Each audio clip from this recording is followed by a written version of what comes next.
बिस्मिल्लाहिर्रहमानिर्रहीम। शुरू अल्लाह के नाम से जो बड़ा मेहरबान निहायत रहम करने वाला है। अस्सलाम वालेकुम, वेलकम टू माय किचन। आज मेरे किचन में कच्चे आम की बहुत ही हेल्दी और मज़ेदार सी चटनी बन रही है, जिसको बनाकर आप 1 हफ्ते के लिए महफूज कर सकते हैं। आप इसको गरम-गरम रोटियों के साथ, पराठों के साथ या फिर दाल-चावल के साथ भी सर्व कर सकते हैं। अगर आपके घर में कोई भी चीज़ मौजूद नहीं है ना, तो गरम-गरम रोटियों के साथ आप इसको सर्व करें, बहुत ही मज़ेदार लगती है।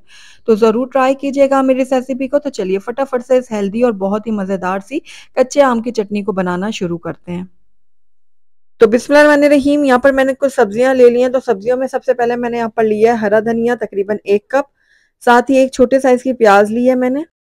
सूखी हुई लाल मिर्च ली है मैंने यहाँ पर, साथ ही यहाँ पर मैंने हरी मिर्च भी ली है। अब इन दोनों की क्वांटिटी को आप अपने टेस्ट के अकॉर्डिंग कम ज़्यादा कर सकते हैं, जितना तीखा आपको पसंद हो। तो कुछ पत्तियाँ मैंने पुदीने की ले ली हैं और यहाँ पर एक दरमियाने साइज़ की कैरी से थोड़ी-सी बड़ी ये थी, ये मैंने ले ली है। साथ ही इसके अंदर जाएँगे 2 अदद टमाटर, ये भी मैंने मीडियम साइज़ के लिए हैं।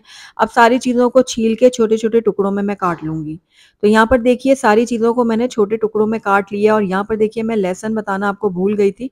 तो यहाँ पर 3 से 4 जवे मैंने लहसुन की कलियाँ ली थी, जिनको मैंने छील के छोटे टुकड़ों में काट लिया है।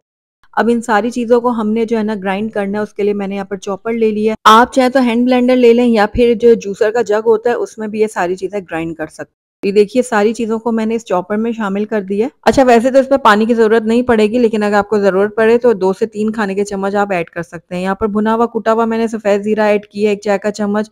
हस्बे ज़रूरत नमक ऐड करेंगे, थोड़ा-सा काला नमक भी ऐड करेंगे, इससे बहुत अच्छा टेस्ट आएगा चटनी का।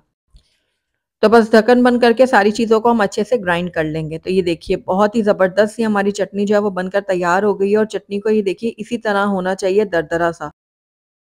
चटनी को है ना बिल्कुल पेस्ट मत बनाइएगा, इस तरह दरदरा रखेंगे ना तो ज़्यादा टेस्टी लगेगी ये चटनी। तो चटनी हमारी बिल्कुल रेडी हो गई है। आइए इसको मैं एक बाउल में निकाल लेती हूँ, उसके बाद इसकी फाइनल लुक आपको दिखाती हूँ। तो अल्हम्दुलिल्लाह हमारी बहुत ही लज़ीज़, मज़ेदार और बहुत ही हेल्दी सी कच्चे आम की चटनी बनकर तैयार हो गई है। आप इसको गरम-गरम रोटियों, पराठों और दाल-चावल के साथ सर्व करें, सब घर वालों को बहुत पसंद आएगी और ट्राई ज़रूर कीजिएगा और ट्राई करके मुझे बताइएगा कि आपको मेरी रेसिपी कैसी लगी और मेरी वीडियो को शुरू से एंड तक देखने का आपका बहुत-बहुत शुक्रिया। Thank you for watching. अल्लाह हाफ़िज़।